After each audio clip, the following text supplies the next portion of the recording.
numerous articles in BYU Studies, Farm Review Books, and the Journal of Book of Mormon Studies. Matt Roper's presentation is entitled Nephi's Neighbors, Some LDS Perspectives on Book of Mormon Peoples and Pre-Columbian Populations. With that, I'd like to welcome Matt Roper.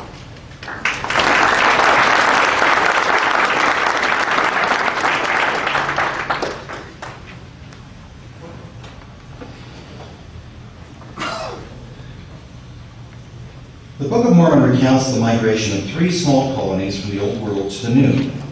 2 of these were Israelites that migrated to an American land of promise around 600 BC.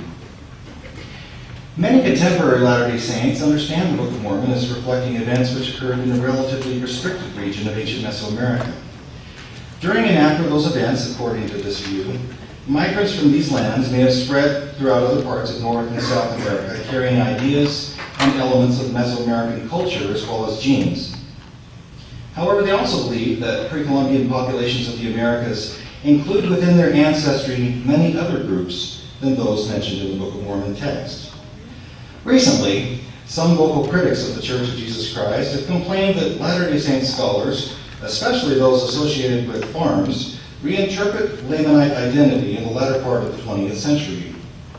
Those who now hold such views implicitly reject long-standing popular Mormon beliefs, including those held by Joseph Smith about Lamanites being the ancestors of today's American Indians. That's a quote. Of course, it is not popular beliefs, long-standing or otherwise, that are central to Latter-day Saint foundations, but revealed Scripture. Such characterizations also suggest a basic misunderstanding of the central issue for Latter-day Saints. The key question is not whether Native Americans are descendants of Israel, but whether their ancestors are exclusively Israelite. The Book of Mormon and the Doctrine and Covenants testify of the latter-day remnant of those people described in that record and their prophetic destiny. These scriptures also suggest that this remnant may be found among Native American groups known to Joseph Smith and others and elsewhere. But while these revelations affirm an Israelite component to Native American ancestry, they never quantify how many Native American ancestors were Israelite, nor do they deny the presence of other indigenous peoples in pre-Columbian America. In 1993, Elder Dallin H. Oaks made the following observations to students of the Book of Mormon. Speaking for a moment as one whose profession is advocacy, I suggest that if one is willing to acknowledge the importance of faith and the reality of a realm beyond human understanding, the case for the Book of Mormon is the stronger case to argue. The case against the historicity of the Book of Mormon has to prove a negative. You do not prove a negative by prevailing on one debater's point or by establishing some subsidiary arguments. For me, this obvious insight goes back over 40 years to the first class I took on the Book of Mormon at Brigham Young University. Here I was introduced to the idea that the Book of Mormon is not a history of all the people who have lived on the continents of North and South America in all ages of the earth. Up to that time, I had assumed that it was. If that were the claim of the Book of Mormon, any piece of historical, archaeological, or linguistic evidence to the contrary would weigh in against the Book of Mormon, and those who rely exclusively on scholarship would have a promising position to argue. In contrast, if the Book of Mormon purports to be an account of a few peoples who inhabited a portion of the Americas during a few millennia in the past, the burden of argument changes drastically. It is no longer a question of all versus none. It is a question of some versus none. In other words, in the circumstance I described, the opponents of historicity must prove that the Book of Mormon has no historical validity for any peoples who lived in the Americas in a particular time frame, a notoriously difficult exercise. One does not prevail on that proposition by proving that a particular culture represents migrations from Asia. The opponents of historicity of the Book of Mormon must prove that the people whose religious life it records did not live anywhere in the Americas. Although spoken 11 years ago, Elder Oaks' observations were prescient in that they underscore a fatal weakness in contemporary arguments against the Book of Mormon. Critics assume, for example, that genetic evidence, any genetic evidence taken from any Native American population, must be shown to be Israelite, or the Book of Mormon's claims are false. But there is no reason for Latter-day Saints to assume that Native American lineages and ancestors must be exclusively Israelite. In regards to the nature and identity of Lehi's people, Latter-day Saints have, and no doubt will continue to hold, a variety of opinions and interpretations. But whether some Native Americans, or many Native Americans, or even all Native Americans have Lehi as an ancestor, it does not follow that they did not have others. Today I'd like to review the early development of Latter-day Saint ideas about Book of Mormon demography. And by demography, I mean the nature of Pre-Columbian populations as they may or may not relate to Book of Mormon peoples or their descendants. First, I'll address the assumption that the Book of Mormon requires that all Native American peoples are exclusively descended from Israel, noting the work of Latter-day Saints who have understood the Book of Mormon to allow for the presence of other Pre-Columbian peoples not specifically identified in the text. That evidence will show that this is not a recent idea, but an interpretation that has long been entertained and discussed in Latter-day Saint literature, both in the 19th and 20th centuries. Second, I will address several potential objections to the view that there were others in the land in pre-Columbian times. Finally, I will discuss scriptural evidence for this view, which I'm persuaded makes best sense under the assumption of other pre-Columbian peoples in an American land of promise. Latter-day Saints have long been open to the idea that other peoples may have migrated to the Americas either before, during, or after the events of the Book of Mormon, and that these groups intermingled with those of Israelite descent. The idea of other pre-Columbian migrations to the Americas has a long history and can be traced back to the earliest generation of Latter-day Saints. For the September 15, 1842 issue, the editor of the Times and Seasons cited favorably an account of Don Juan Torres, grandson of the last king of the Quiche Maya, which affirmed, "The Toltecs themselves descended from the house of Israel, who were released by Moses from the tyranny of Pharaoh, and after crossing the Red Sea, fell into idolatry. To avoid the reproofs of Moses, or from fear of his inflicting upon them some chastisement, they separated from him and his brethren, and under the guidance of Tanut, their chief, passed from one continent to the other, to a place which they call the Seven Caverns, a part of the Kingdom of Mexico, where they founded the celebrated city of Tula. Whether such a migration ever took place or not," states Hugh Nibley, "it is significant that the prophet was not reluctant to recognize the possibility of other migrations than those mentioned in the Book of Mormon." This interest in additional migrations to the Americas seems to have persisted among Latter-day Saints. In 1852, the Deseret News cited with interest an account of a purported migration to America 300 years before Columbus. Orson Pratt interpreted the promises found in the Book of Ether regarding other nations inheriting the land as referring to pre-Columbian migrants to the Americas after the Nephite destruction at Cumorah. Orson Pratt says, "Now these same decrees, which God made in relation to the former nations that inhabited this country, extend to us.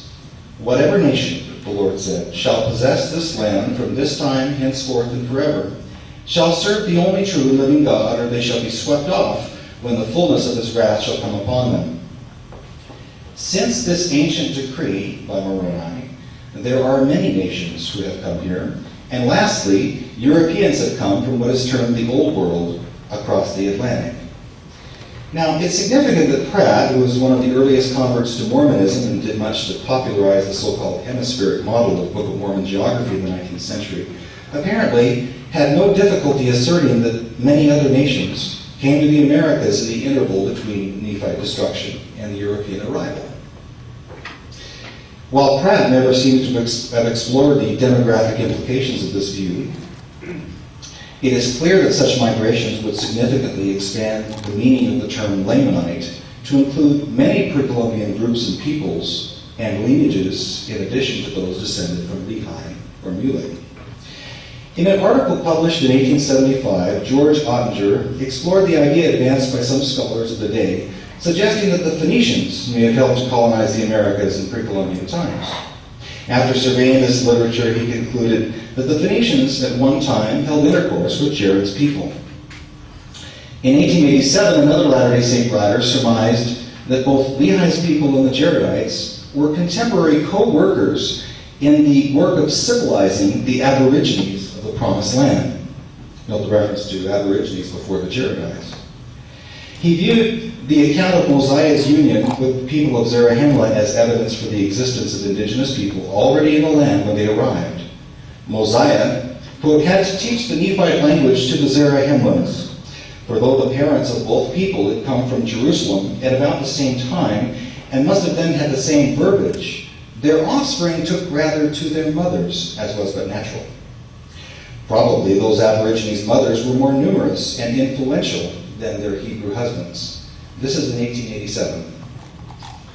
Such intermarriages may not have been confined to the Mulekites. This writer continues, were most of those who helped Nephi to build the great temple Hebrews, and the many wives and concubines who caused the reprimand of Jacob from within the walls of the very same temple Aborigines? He argues the need for Latter-day Saints to preach the gospel among the Maya and other peoples of the region, since, in his view, quote, most of the descendants of the genuine race of Lamanites possibly live in Yucatan and Central America, end quote. Thus, B.H. Roberts' sentiments expressed in 1909 were not entirely unfamiliar to Latter-day Saints. It cannot possibly be in conflict with the Book of Mormon to concede that the northeastern coast of America may have been visited by Norsemen in the 10th century or the Celtic adventurers even at an earlier date, but subsequent to the close of the Nephite period may have found their way to America. It might even be possible that migrations came by way of the Pacific Islands to the western shores of America. He also thought it indisputable that there have been at least some migrations from Northeast Asia to North America over the Bering Straits. It is possible that Phoenician vessels might have visited some parts of the extended coast of the Western world, and such events received no mention in the Jaredite or Nephite records known to us. While the Book of Mormon text does not specifically mention such migrations, Roberts conceded that the records now in hand, especially of the Jaredites, are but very limited histories of these people. Transoceanic contacts, in fact, may have gone both ways, according to Roberts.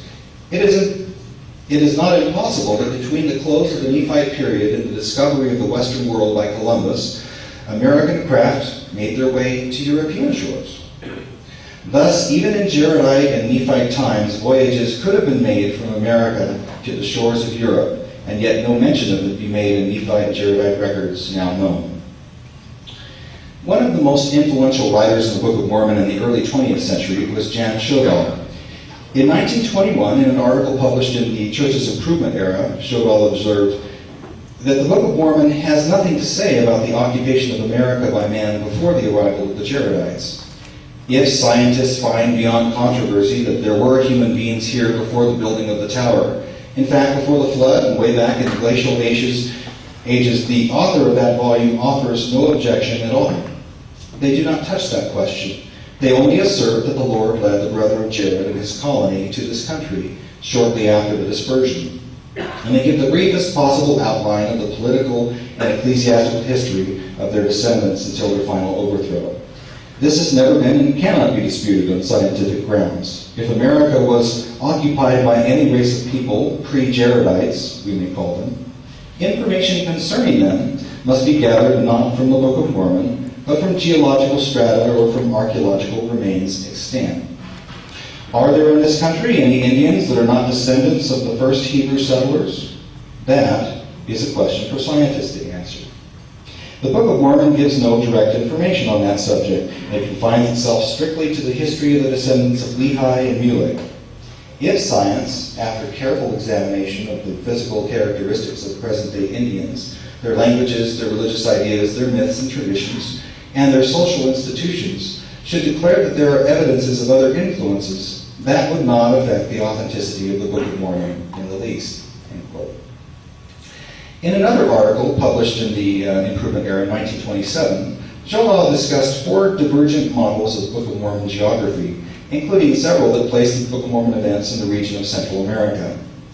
According to the writer, students of the Book of Mormon should be cautioned against the error of supposing that all American Indians are descendants of Lehi, Mulek, and their companions, and that their languages and dialects and their social organizations, religious conceptions and practices, traditions, etc., are all traceable to Hebrew sources.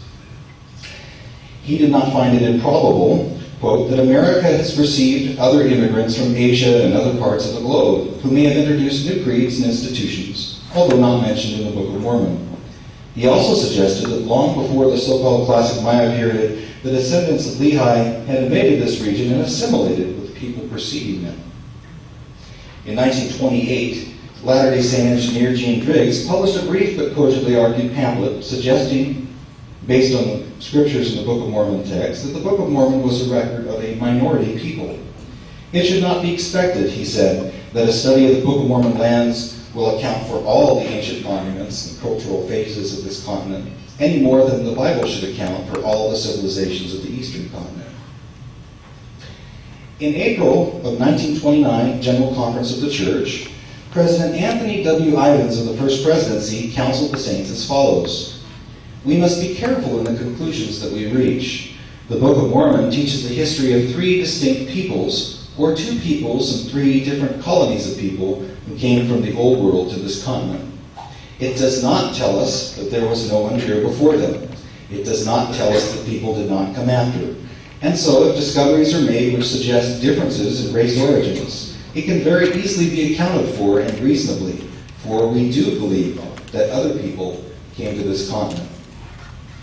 In 1937, John E. Widtsoe and Franklin Harris Jr. noted, "Three separate and distinct settlements of America are reported in the Book of Mormon. The first, the Jaredites, dates from the Tower of Babel. The other two, the Nephites and Mulekites, from the time of Zedekiah, king of Judah.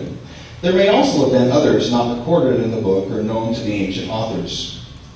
In 1938, the Church's Department of Education published a study guide for the instruction of Latter-day Saint students and teachers, which explained, quote, "Indian ancestry, at least in part, is attributed by the Nephite record to the Lamanites.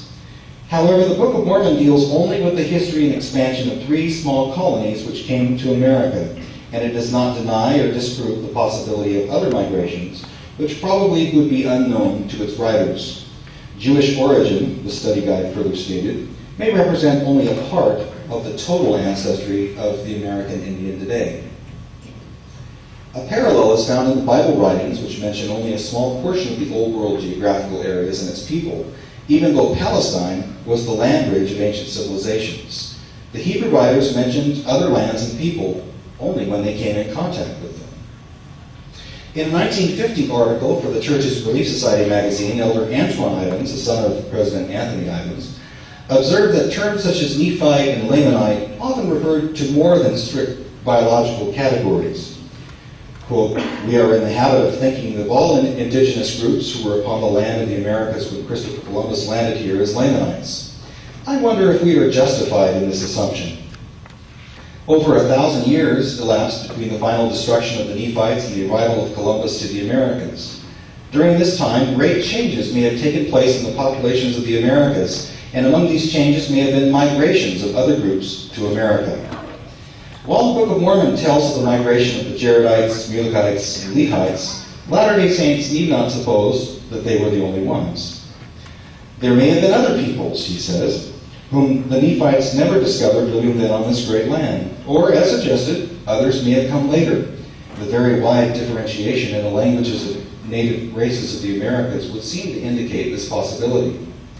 Elder Ivins felt that these thoughts did not disturb his faith in the truthfulness of the Book of Mormon, concluding, "Whether all of these indigenous peoples were descended from Lehi matters little." Just because Lehi's people had come from Jerusalem by special direction, wrote Hugh Nibley in 1952, we are not to conclude that other men cannot have had the same experience. And by the same token, the fact that the Jaredites were led to the land of promise at the time of the dispersion gives us no right to conclude that no one else was ever so led, either earlier or later than they. It is nowhere said or implied that even the Jaredites were the first to come here, any more than it is said or implied that they were the first or only people to be led from the tower. Now, there is a great deal said in the Book of Mormon about the past and future of the Promised Land, but never is it described as an empty land. The descendants of Lehi were never the only people on the continent, and the Jaredites never claimed to be. In 1955, archaeologist M. Wells Jakeman noted, "The Nephite record does not purport to give a history of all the New World for all the time before Columbus, nor does the Book of Mormon claim to give the origin of all American Indian people found inhabiting the New World at the coming of the Europeans." In a statement approved for publication by the First Presidency of the Church, Elder Richard L. Evans described the Book of Mormon in these terms: "The Book of Mormon is a part of a record, both sacred and secular, of prophets and peoples who, with supplementary groups, were among the ancestors of the American Indians. In 1961, Ariel Crowley thought it was beyond question that the Americas had received periodic migrations across the Bering Strait at various times. It would be incorrect, he argued, for one to say that all American Indians are descended from Israel. Neither is it proper to say that no American Indians are descended from Mongolian sources. It is equally improper to assert that Indians may not be descended from both sources, and very probably others as well. The mixture of populations in the Americas and throughout the world make definitive boundaries of descent very difficult to trace, and in most cases, truly impossible. Crowley insisted that past statements by church leaders were never intended to be critical analyses of racial ancestries, nor intended to exclude migrations from other nations and intermarriages with Nephite or Lamanite people. The Book of Mormon, he said, is no more the history of all the peoples and doings of past ages on the American continents than the Bible is the history of all peoples and nations of the East. Each covers its own time and provenance and makes no pretense beyond that. Native Americans are of mixed blood, very much like the mixtures produced in modern America, the melting pot of nations. The Book of Mormon attests to the presence of the blood of Israel. It is not in the least impugned by extraneous proof that other blood, by other migrations, found this land and mingled with the peoples there. The Book of Mormon, noted Hugh Nibley in 1967, offers no objection whatsoever to the free movement of whatever tribes and families choose to depart into regions beyond its ken. So it presents no obstacles to the arrival of whatever other bands may have occupied the hemisphere without its knowledge for hundreds of years. The Nephites shared the continent with the Jaredites, of whose existence they were totally unaware. In fact, the idea of other migrations to the New World is taken so completely for granted that the story of the Mulekites is dismissed in a few verses. In 1975, the Ensign carried an article entitled, "Who and Where Are the Lamanites?"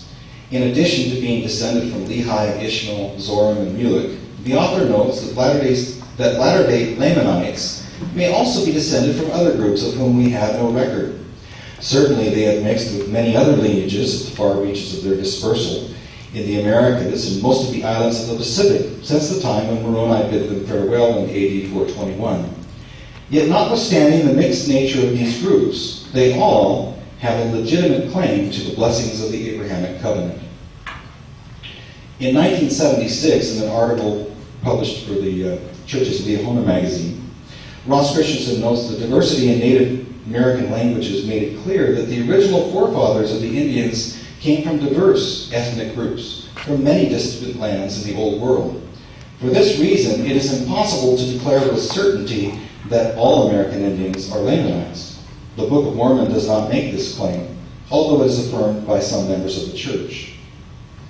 One of the most prominent proponents of the idea that Native American populations were not confined to those of Israel is John L. Sorensen. Sorensen's views on how the Book of Mormon relates to ancient Mesoamerica had actually circulated in early form as early as 1955. In 1985, however, an expanded version of his work was published, and since then he's published many additional works related to the question. Sorensen argued that many elements found in the Book of Mormon text can be best accounted for under the assumption that Nephites and Lamanites included other people in addition to those descended from the original founding colony. For example, Jacob's condemnation of the Nephites having many wives and concubines during the lifetime of Jacob, son of Lehi, seems to call for a larger population of females.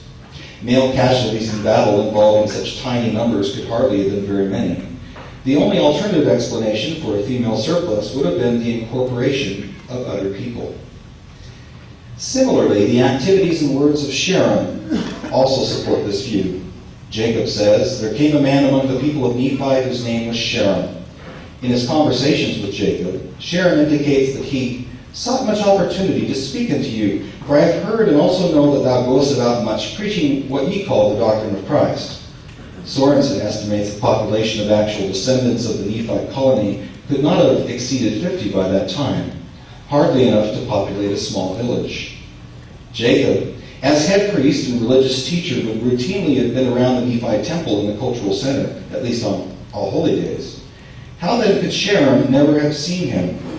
And why would he have had to seek much opportunity to speak with him in such a tiny settlement? And where would Jacob have gone on preaching travels Shem refers to, if only such a tiny group were involved? Moreover, from where was it that Shem came among the people of Nephi? Sorensen also notes references to wars, flocks, corn, and other features that suggest the presence of other people. Even more recently, Grant Gardner, who's here today, has marshaled additional evidence suggesting that the Nephites were a minority people in the midst of many other Mesoamerican groups with whom they interacted. Several possible objections to the proposition that there were others in the land might be raised. Some have suggested that two Book of Mormon passages, Ether 2:5 and 2 Nephi 1:8, require an empty hemisphere previous to the arrival of the Jaredites, Lehites, or Mulekites. The Ether text, however, actually refers to the wilderness through which the Jaredites were to travel in the Old World and says nothing about the populations of the New World at the time. The second reference from Lehi's prophecy reads as follows: "And behold, it is wisdom that this land should be kept as yet from the knowledge of other nations. For behold, many nations would overrun the land that there would be no place for an inheritance. Wherefore, I, Lehi, have obtained a promise that inasmuch as those whom the Lord God shall bring out of the land of Jerusalem shall keep his commandments, they shall prosper upon the face of this land. And they shall be kept from all other nations, that they may possess this land unto themselves. And if it so be that they shall keep his commandments, they shall be blessed upon the face of this land, and there shall be none to molest them, nor take away the land of their inheritance, and they shall dwell safely forever." One reading of this statement could be that Lehi's people inherited an empty promised land when their ship arrived, but the Book of Mormon allows for other interpretations.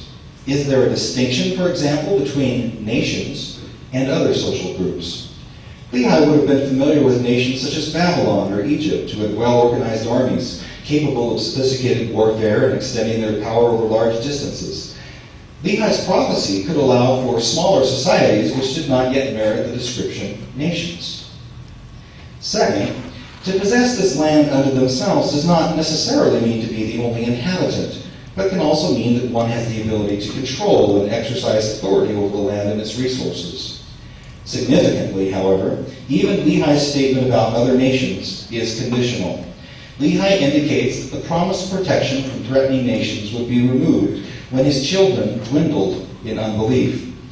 John Sorensen has observed that the Lamanites, at least, dwindled in unbelief from the beginning.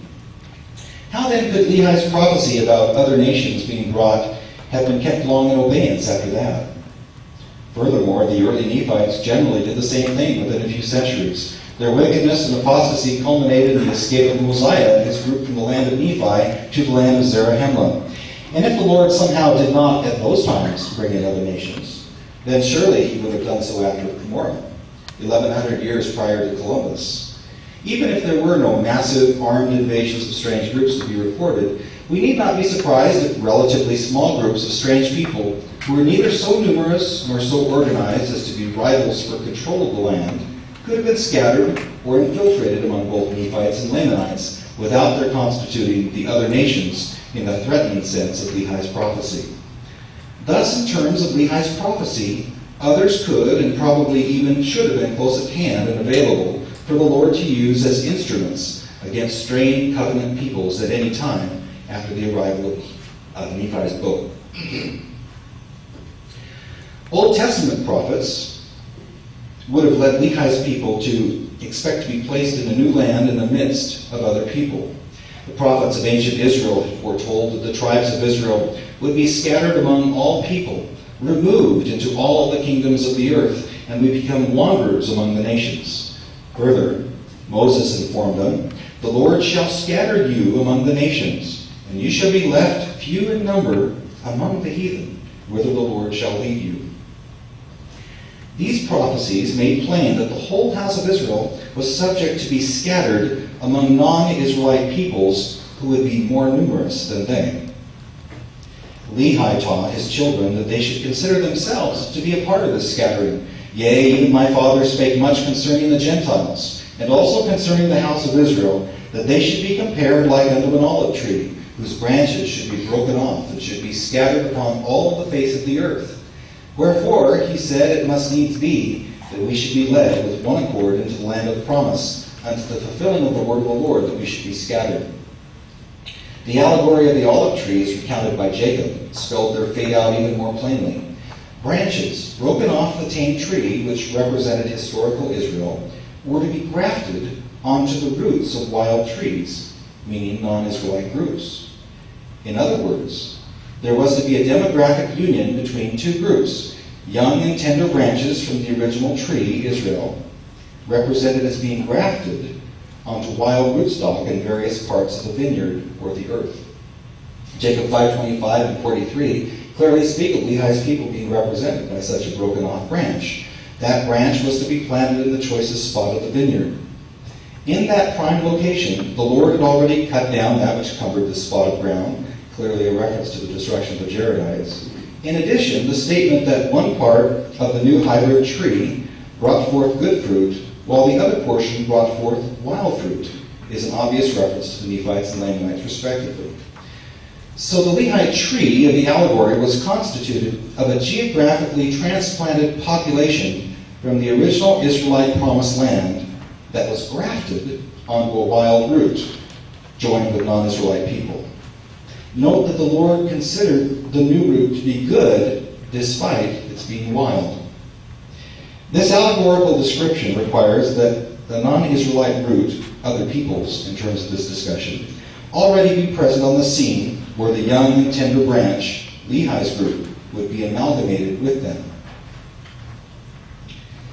Book of Mormon prophets describe for Latter-day Saint readers the responsibilities which rest upon those who inherit the land of promise. But these are not conditions which began with Lehi's family or even the Jaredites, since this land has been one of promise from the beginning, we are told in the Book of Mormon. Those conditions specify that the people and nations who serve God are to be free from bondage, captivity, and all other nations under heaven if they will serve God. The reverse is also implicit in Moroni's statement. Those who do not serve God have no promised protection and may expect to be subjected to bondage, captivity, and affliction by other nations who will come to the land in judgment upon them. Some people are brought to the land for their righteousness, others are brought to bring judgment upon the inhabitants. Moroni also states that unrighteous nations or people may be swept off the face of the land, but it is not until the fullness of iniquity among the children of the land that they are swept off, suggesting that those people who do not reach a fullness of iniquity may yet remain in the land. While making preparations for his own family's journey in the land of promise, Nephi described the Lord's pattern. And he raiseth up a righteous nation, and destroyeth the nations of the wicked. And he leadeth the way of the righteous into precious lands, and the wicked he destroyeth, and curseth the land unto them for their sakes. Nephi's statement, in the context of his own family's journey, suggests that their experience is not unique, but indicative of the activities of other groups. Upon his family's arrival in the land of promise, Lehi explained the nature of the covenant by which they would inherit the land.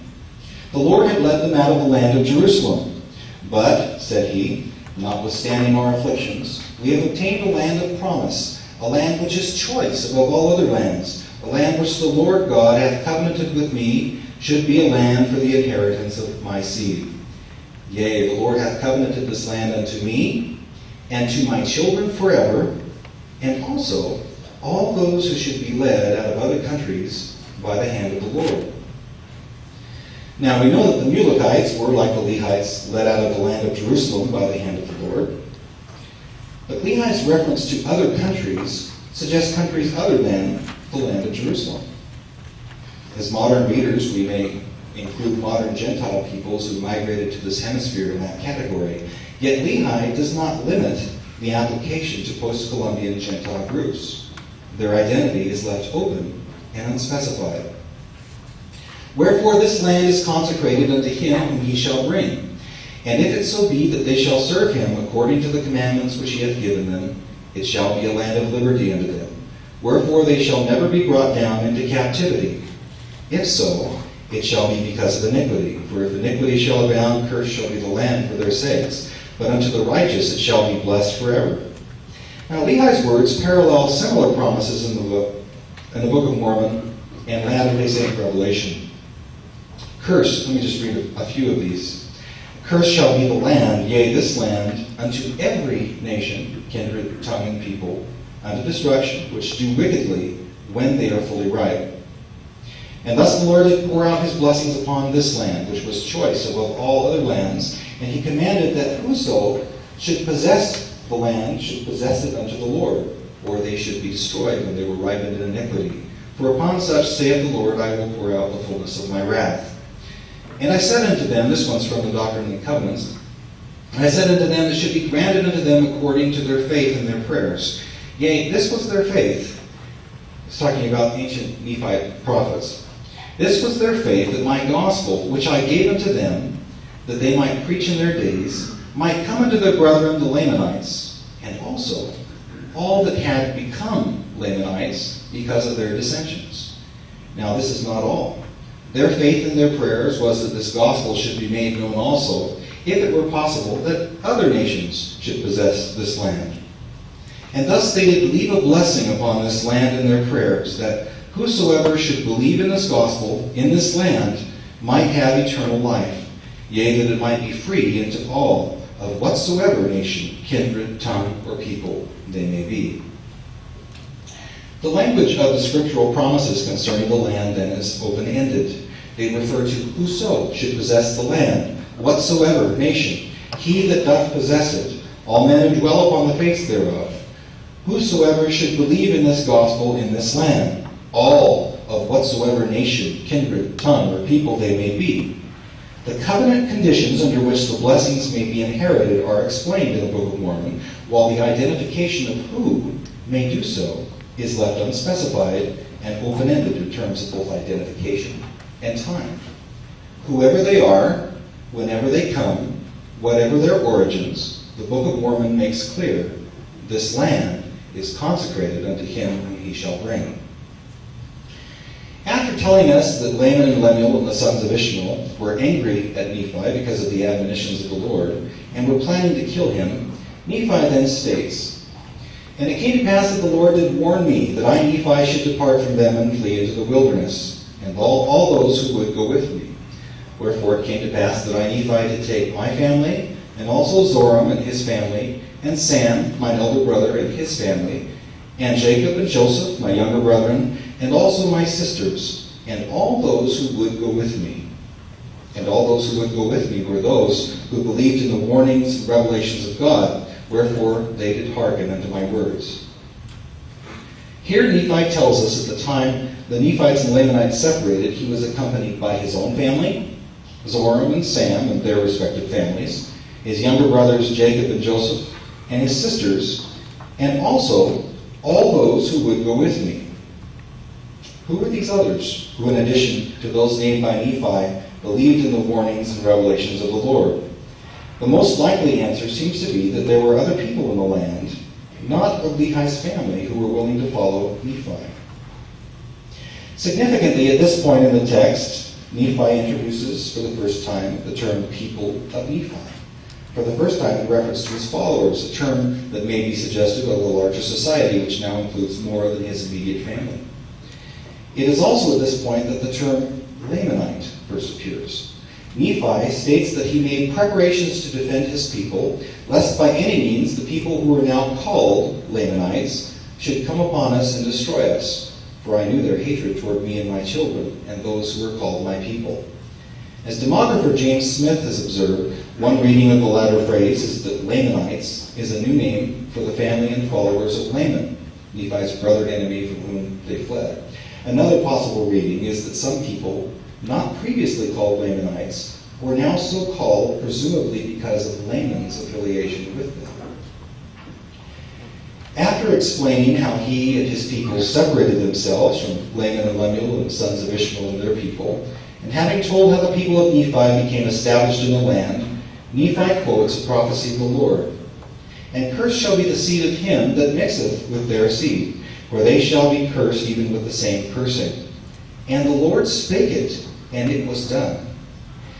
This prophecy anticipates future mixing and intermarriage with the Lamanites, but the immediacy of Nephi's personal observation that the Lord spake it, and it was done, suggests that the process was already underway at the time Nephi left, or shortly after the separation. That is, unidentified people had at this early period already joined with the Lamanites in their opposition to Nephi and his people, and had become like them. And Nephi saw this event as fulfillment of the Lord's prophecy. Since Nephi's dissensions are not mentioned in the small plates until several generations later, during the time of Jerem, Nephi's statement about unidentified peoples intermarrying with the Lamanites seems to indicate the presence of other non-Lehite peoples who had joined or were joining with the Lamanites at the time of Nephi. Under the assumption that additional non-Lehite peoples had united with both the Nephites and the Lamanites, Nephi and Jacob's teachings relating to Isaiah take on greater significance and meaning. After explaining that we had already had wars and contentions with the Lamanites, Nephi then inserts a lengthy sermon delivered by his brother Jacob. Jacob indicates while he had previously spoken about many things, Nephi wanted him to preach from Isaiah. In fact, Jacob says Nephi had even selected the scriptural passages he was to discuss. The words that Jacob was assigned to preach were prophecies of Isaiah which concerned the relationship between scattered Israel and the Gentiles. Jacob at that time asked his people to liken these passages from Isaiah to their present situation. He also suggests that the application of these teachings concerned both things which are as well as things which are to come. As Latter-day Saints, we quite appropriately focus on the latter. But what was the early Nephite context that made the likening of Isaiah's words meaningful to themselves? Jacob prophesied that in the latter days, some Jews will reject the Messiah and be destroyed, while others will believe and be saved. Jacob also interpreted Isaiah as referring to two distinct groups of Gentiles, those who nourish and unite with Israel, and those who fight against Zion. In the latter days, both groups of Gentiles will play an active role in the drama of Israel's gathering and redemption. Wherefore, he that fighteth against Zion, both Jew and Gentile, both bond and free, both male and female, shall perish. For they are the whore of all the earth. For they who are not for me are against me, saith our God. Certainly Jacob's sermon looks to the future, but I am persuaded that likening Jacob's teachings to themselves, Nephite contemporary listeners would have drawn the obvious parallel with their own situation.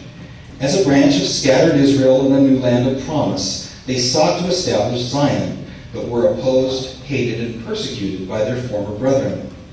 Even when Jacob applied these prophecies to the latter days, his words had immediate relevance for his contemporary listeners, who would likely have seen their Lamanite persecutors as the Jews of Jacob's prophecy, and the Gentiles as those non-Lehite peoples who had now joined with the Lamanites against the people of Nephi.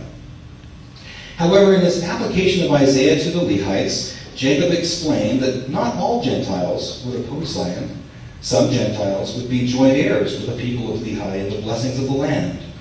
But behold, he says, this land, said God, shall be a land of thine inheritance, and the Gentiles shall be blessed upon the land. How would the Gentiles be blessed upon the land? By being numbered among the children of Lehi. Wherefore, my beloved brethren, saith our God, I will afflict thy seed by the hand of the Gentiles. Nevertheless, I will soften the hearts of the Gentiles, that they shall be like unto a father to them. Wherefore the Gentiles shall be blessed and numbered among the house of Israel. Wherefore I will consecrate this land unto thy seed, and them who shall be numbered among thy seed forever, for the land of their inheritance. For it is a choice land, saith God unto me, above all other lands. Wherefore I will have all men that dwell thereon, that they shall worship me, saith God. Note that the Lord's promises delivered to the people of Nephi by Jacob, this promise was a perpetual one that would have application from their own time forward. Jacob's sermon in the context of the early Nephites can in part be read as addressing the immediate question of how Lehite Israel is to relate and interact with non-Lehite peoples in the Promised Land. The answer, Jacob taught, is that they may, if they may,